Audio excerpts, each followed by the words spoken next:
Jai Shri Mataji. Very good morning to everyone. Let us all bow down to Shri Mataji, raise our Mother Kundalini and give ourselves a bandhan.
Let us recite Shri Ganesh Mantra.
Let us bring our attention in our Sahasrara.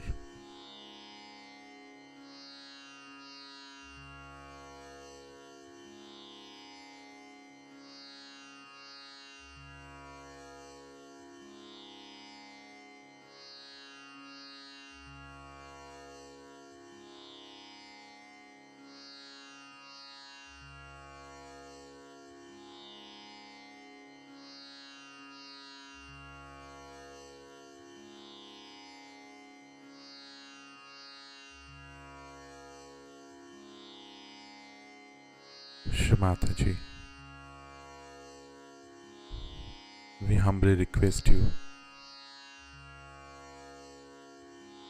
to come in our Sahasrara.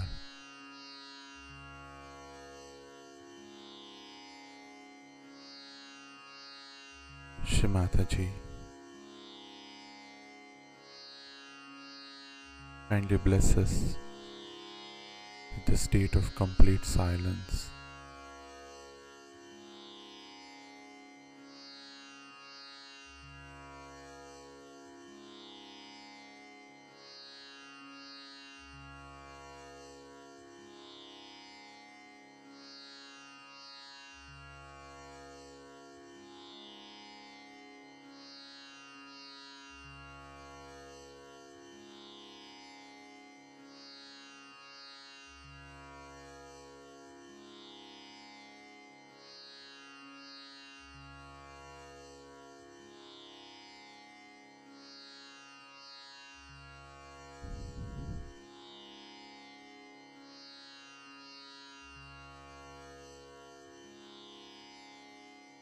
In this state, let us now listen to Shri Mataji's speech.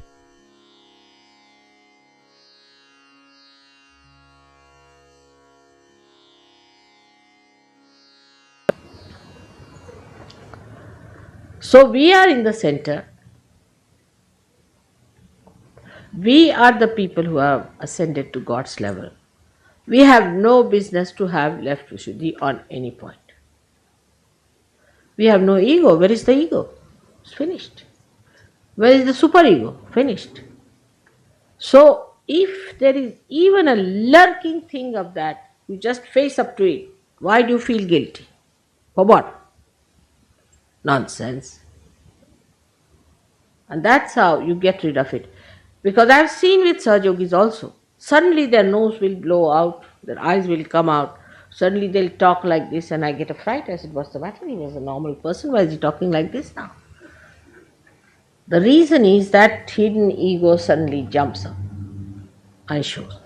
It's with many Indians also, those who are city dwellers are horribly egoistical. You have blessed them as I told you, so they also behave in the same manner. But because there is tradition of keeping in the center in any country, like China has the same, I have seen China has the same. I haven't seen they ever say, I'm sorry, I'm sorry, I'm sorry.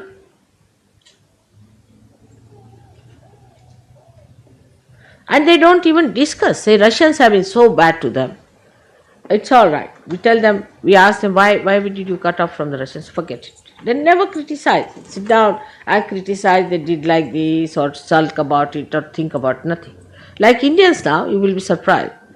We have a law that we are not supposed to make any films against the English. Can you imagine? Because they left our country in grace. Even Shivaji's pictures are not allowed because maybe it will show that the Muslims are bad. To that extent we go. Because forget it. When you start thinking about that person, your ego gets hit. It is an ego which is hurt. Now you can blow this balloon by two methods. Perhaps you know that. By blowing into it or removing all the air from outside. Or even by hitting. So the hurt ego is where the outside is getting vacated and the balloon is increasing. And the other ego, pumped up ego, is that when the balloon is filled with that air. Both things are just the same. I mean, the result is the same, whether you do it this way or that way.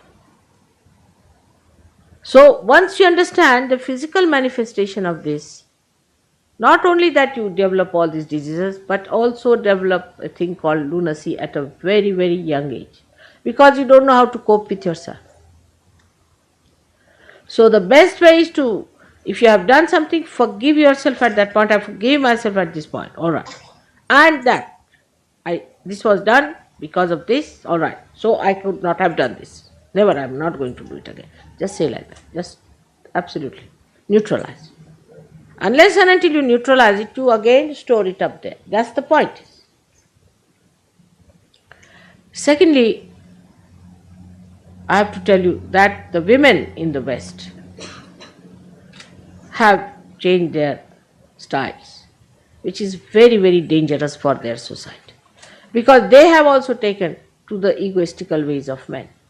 So if men have gone, say, 10 feet, they have run after them again about, say, 8 feet and pulled back men even to go further than them. Now this is completely crossing your egos, because women do not have such possibility of egos normally.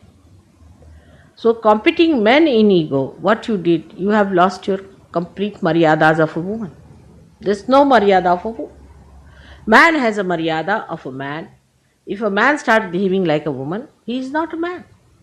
In the same way, the women, if they start behaving like men, then they are no more women. They have lost their maryadas. They are out. So they get possessed. And that's why women, when they are egoistical, they become horrid. Their faces become horrid, they look horrid, their whole behavior is horrid. They can become dry like bean sticks, you see, and could be so hard as to hit you like an iron rod. They say the lady with the iron rod in her hand. All this happens because we have a maryada. We are the style as we are. If it's a rose, it's a rose. Be happy that you are a flower of rose. Now the rose wants to become the thorn.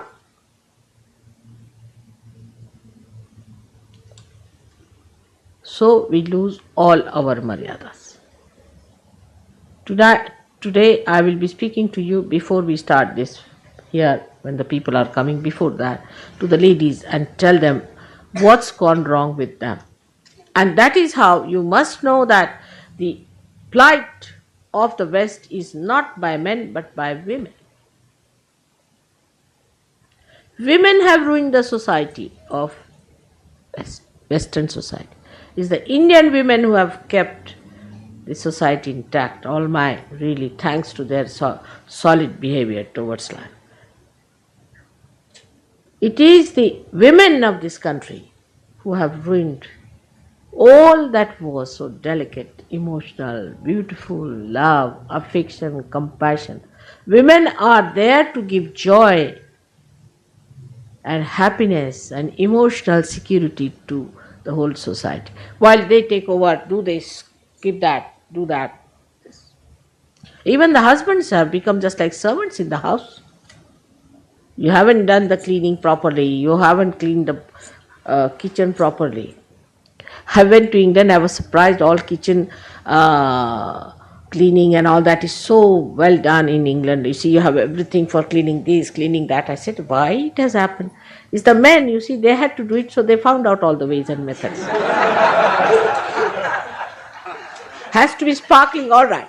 Sparkling you want, I'll get you such a thing that if you put in your hand will burn. All the acid is put everywhere. With a big glove in the hand, put it everywhere, right? And everything gets on. Then the children, you see, suffer. Because that's the job of a gardener. Beautiful things that are born to be looked after with that kindness. But you overindulge into your children in the beginning. A mother is like a gardener. She has to prune also. She has to cut also.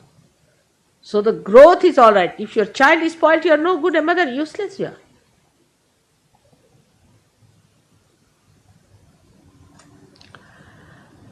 But you groom your husband, not your children.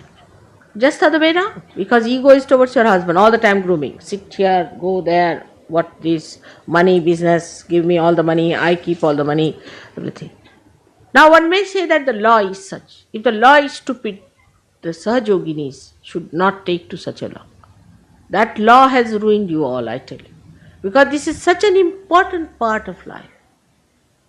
It is such an important area of life that it should not have suffered. Where affection, love, kindness, all that is required is missing, then you become people without any meaning. Life is aimless. You don't know what to do. That's why the children commit suicide. And then the love should be such that it should be pruned. For that you must have wisdom, which also one does not develop, because if you run after your Muladhara Chakra, how can you have wisdom? Here men have befooled you completely. Completely they have befooled you. Take it from me. You must keep your wisdom intact. And not only that they have befooled you, but they themselves have stooped down to befool you. So they have their devious methods, they are not straightforward. So as Sahajogis, we are above all these things. We have reached a state where we are above. We are here for correcting all those things that have gone wrong in the society, because Sahajoga faces towards the society, not towards yourself only. So at this stage we have to understand what we have to do is, first of all, our own understanding should be such. Even now, with all this movement of Sahaja Yoga understanding, women don't realize that they have to be like women. I have seen them. They still, what's wrong? Still go on. And men don't understand that they have to be like men, even after so many. And if they become really like men, women will appreciate them. And if you become really like women, men will appreciate you. You see, it's the opposites that attracts each other. That should be normal. But we live in abnormal way that the men are women and women are men. What do you do now? So it is very important for men to understand now, because I am going to talk to women later on, that they should become like men. They must fix up things. They must take decisions. They must be the one who must do. But that's outward. Actually, it's the source, is the woman. The woman is the potential and man is the kinetic. For example, there is a fan moving. Movement of the fan is the kinetic force, we can say. But the potential force that is within us is the one which is the electricity which is coming from the source, which is higher. The fan that moves or the source. Let the women decide and men understand. But if that source dries out and wants to become the fan, no fan will work. Upside down situation. If you realize you are the source, you are the one who is going to give all the Shakti to men. You will stop behaving like men. It doesn't mean that you cannot go to work, you cannot do, but take to work which is more suitable to women. Like I would not like a woman to have a bus driver's job or a truck driver or wrestler.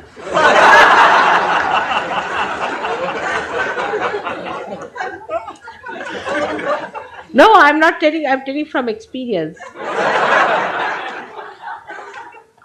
Once I was traveling, I was a student at that time in Lahore, you see, and I was traveling by train. And at some station, you see, the train stopped in the night. And a lady came and she said, "Open the door for me." So I said, "It's so crowded, all right, I'll try.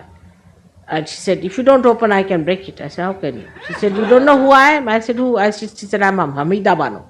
I said, "Who's Hamida Bano?" "The wrestler lady." "Oh, Baba." I said, "Thank God. I'll open." I said, "If you are a wrestler lady, why are you coming in the ladies' department? Why don't you go to the men's?" And she pushed the door so violently, she came up. I looked at her, I said, "Wow, what a person."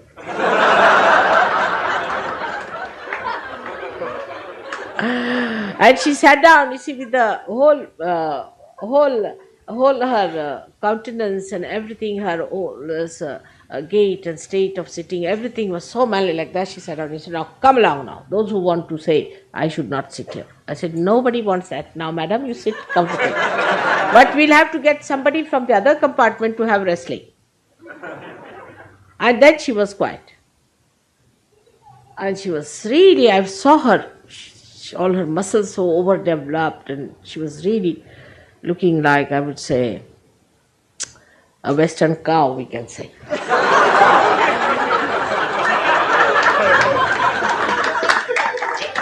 Like the cows here look like buffaloes, not like cows. Something very funny, I cannot forget that. You see, that experience, I was very young and I was really, I didn't know, felt like laughing, but I couldn't even laugh. I thought she'll box my.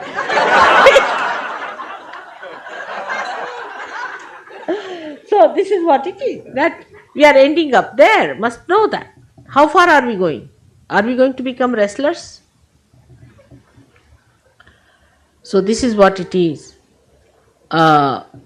One has to learn that it has been there for ages. Ages it has been there. I have seen, I've read books, some books, old books. I've seen some films also, where they have shown, even in olden times, the women used to have broom in their hand, sitting their husband sort of thing.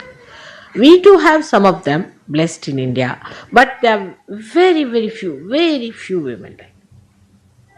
not a big number. But it may increase, God knows. See? So keep your fingers crossed. But I would say that this is what is happening.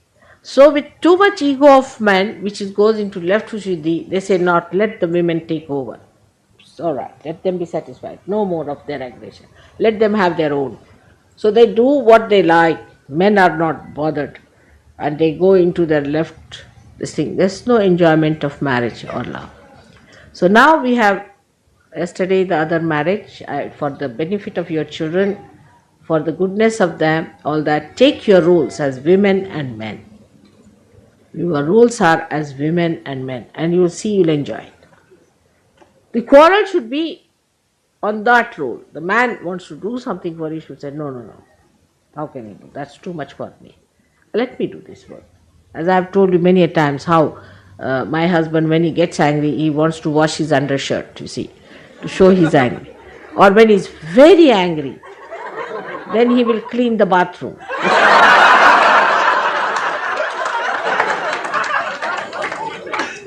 But he does it so badly that I know that he has done. I feel like laughing, but I dare not, because I must keep his spirit on. And then he starts talking in a very, you see, respectable way to everyone. Thou, he calls everyone thou, you see, thou. He says, thou are like that, thou are like that. So I know now he's really angry for something. But he won't say what is he angry with. See, then we have to find out what is he angry with, and if so, don't feel guilty, correct it. And then he finds, you see, there are so many ways of neutralizing the anger. The first thing that happens with ego is the anger.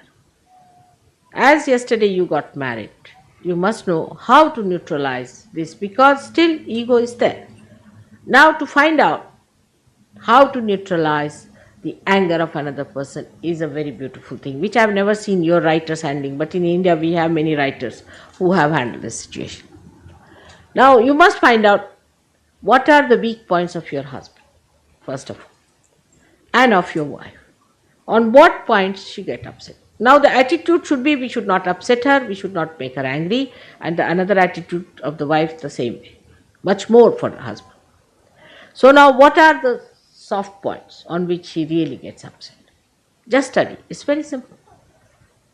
I laugh at it. Don't take it seriously, but be careful to avoid that. Now also find out what makes him happy. Like if I'm really, sometimes I never get angry, as you know that, I never get angry. But if I am showing off my anger, just let it be, it's all right. Sit down. You understand, Sergio? All right. So, now how to show that, how to neutralize an anger of a person. Say now, supposing I am trying to show, if you put a child in my lap, finished, anger is gone. I cannot show anger with a child on my lap. It's simple.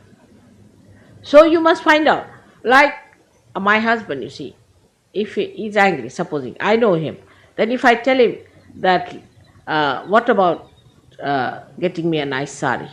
Oh, finished. Then he is very happy. He's saying, I have done him the greatest favor. See, like that. You see, you must find out what thing pleases your husband, what thing pleases your wife, and neutralize it. And you see, little things like that you must learn. This is the art of living. This is the art of living a Sahaja Yogi life. The art of living is how with little few things, you see, how manage. Now you must have seen how in my lecture I say quite serious things, but in your bubbles of laughter, it just settles down in your mind. That's how you should do it. Because humor is one of the greatest things that puts the thing through, makes the person understand, and it doesn't harm anyone. That's how things improve. And when you see that you are settled down in peace, that's the first thing a husband-wife must do, is to settle down in peace. Children feel all right. Everyone feels all right. And then gradually let it correct. You have no responsibility of correcting each other. But if you have married somebody who is not a Sahaja Yogini, who is horrid and all that, then the question is very different. But both are Sahaja Yogis, married before me, should be the easiest thing to do. And protect each other. Look after each other. There should be complete confidence.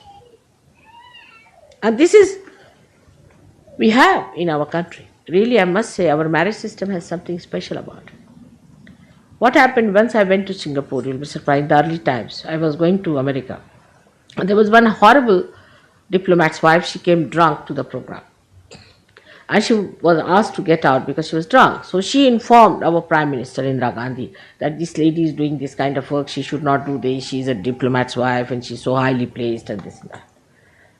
So Indira Gandhi, without understanding anything, told one fellow who was Haksar, who was her main person, that you go and tell Mr. Srivastav that this should not be done and she should be brought back. So the minister, you see, getting a message from Indira Gandhi means the death blow has come to the minister that time. So he sent for my husband. And he called him. And he said that we think your wife should be called back and this is what has happened. And she said, why? Why do you want to call her? She doesn't drink, she doesn't smoke. She doesn't do anything wrong. She's the most decent woman. She's very dignified. And she knows what she's doing. She's doing good work for no money at all. She's doing nothing wrong. And if you want, I'll resign, but I'll not call her. And he got a fright of his life. Because if he resigns, who's going to do the job? So capable. Just said, I'll resign. And they were all shocked at it, you see. The way he was confident. And this I came to know through somebody else, himself, the minister, who was dead, half dead, with the message from the Prime Minister. See? And he then sent back, he also got to see within himself. He said, I know the lady very well. She's very dignified. She's a very decent lady. She's very dharmic. We shouldn't disturb her. And the fellow Haksar who had sent the message also got a shock, you see, and pushed back the shock to Indira Gandhi. Since then, she has never tried to interfere with my work. You'll be surprised. She's never tried to interfere. This is my husband's confidence in my work and understand. That we should have. You must know your wife and know your husband. They cannot do such and such thing. Same about your children. You must have full confidence in them. You must know what they are up to, how far they can. And then this confidence and inner understanding is the one road to peace, love and affection. Complete confidence into each other, wherever they may be. I can say with confidence, you send my daughters anywhere, they'll never take to a dharmic life, nor my son-in-laws, but my own daughters I can tell you. They can never think of a dharmic life, whatever you may try. It should be that confidence within you about your own children.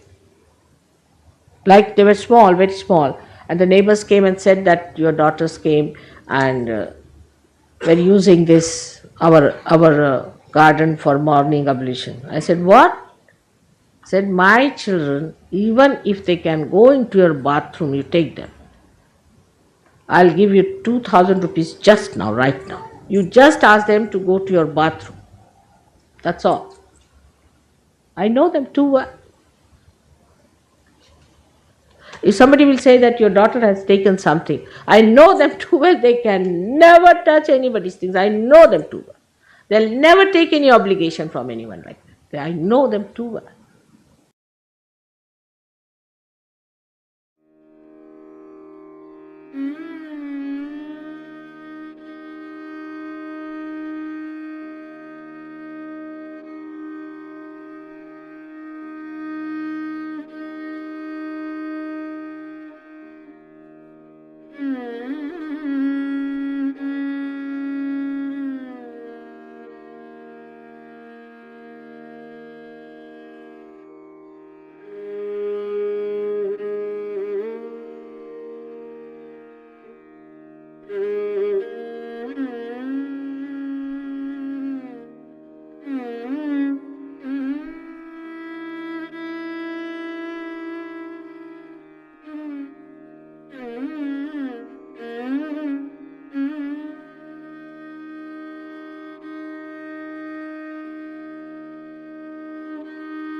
Let us recite the Mahamantras.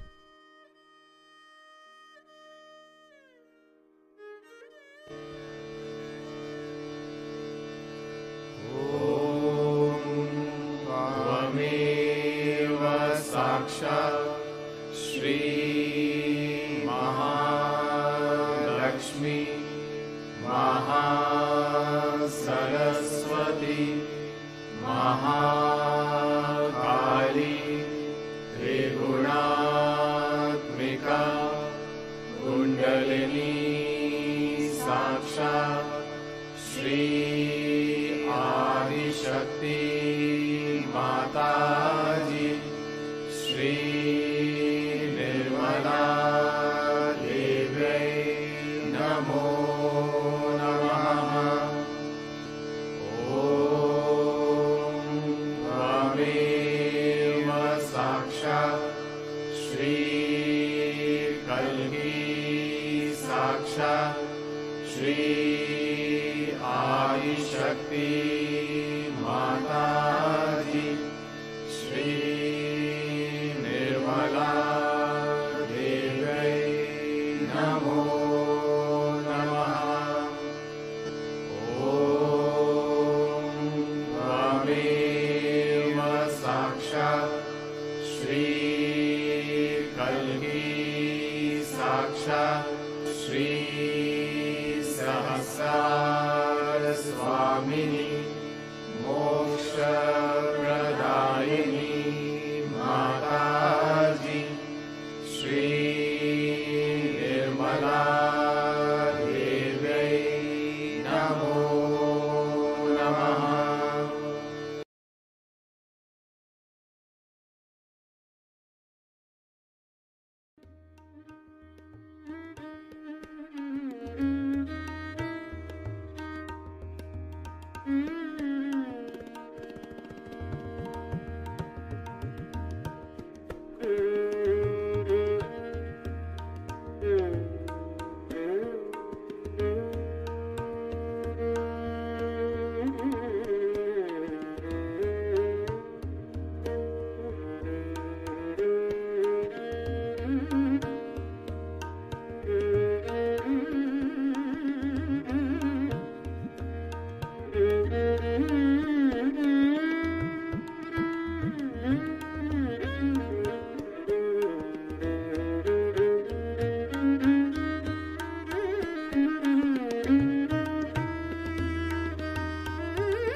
Thank you, Shri Mataji, for blessing us with this beautiful meditation.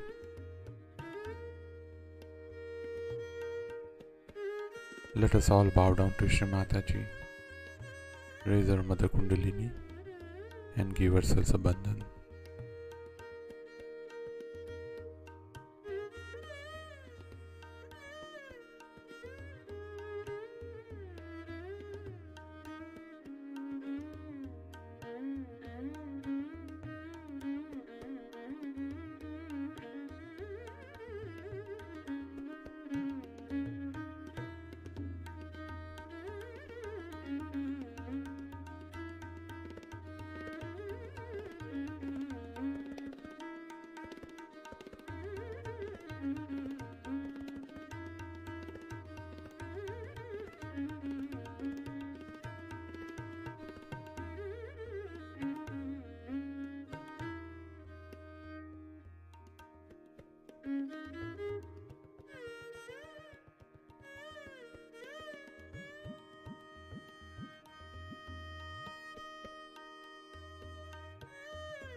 We will continue with our morning meditation tomorrow morning, same time.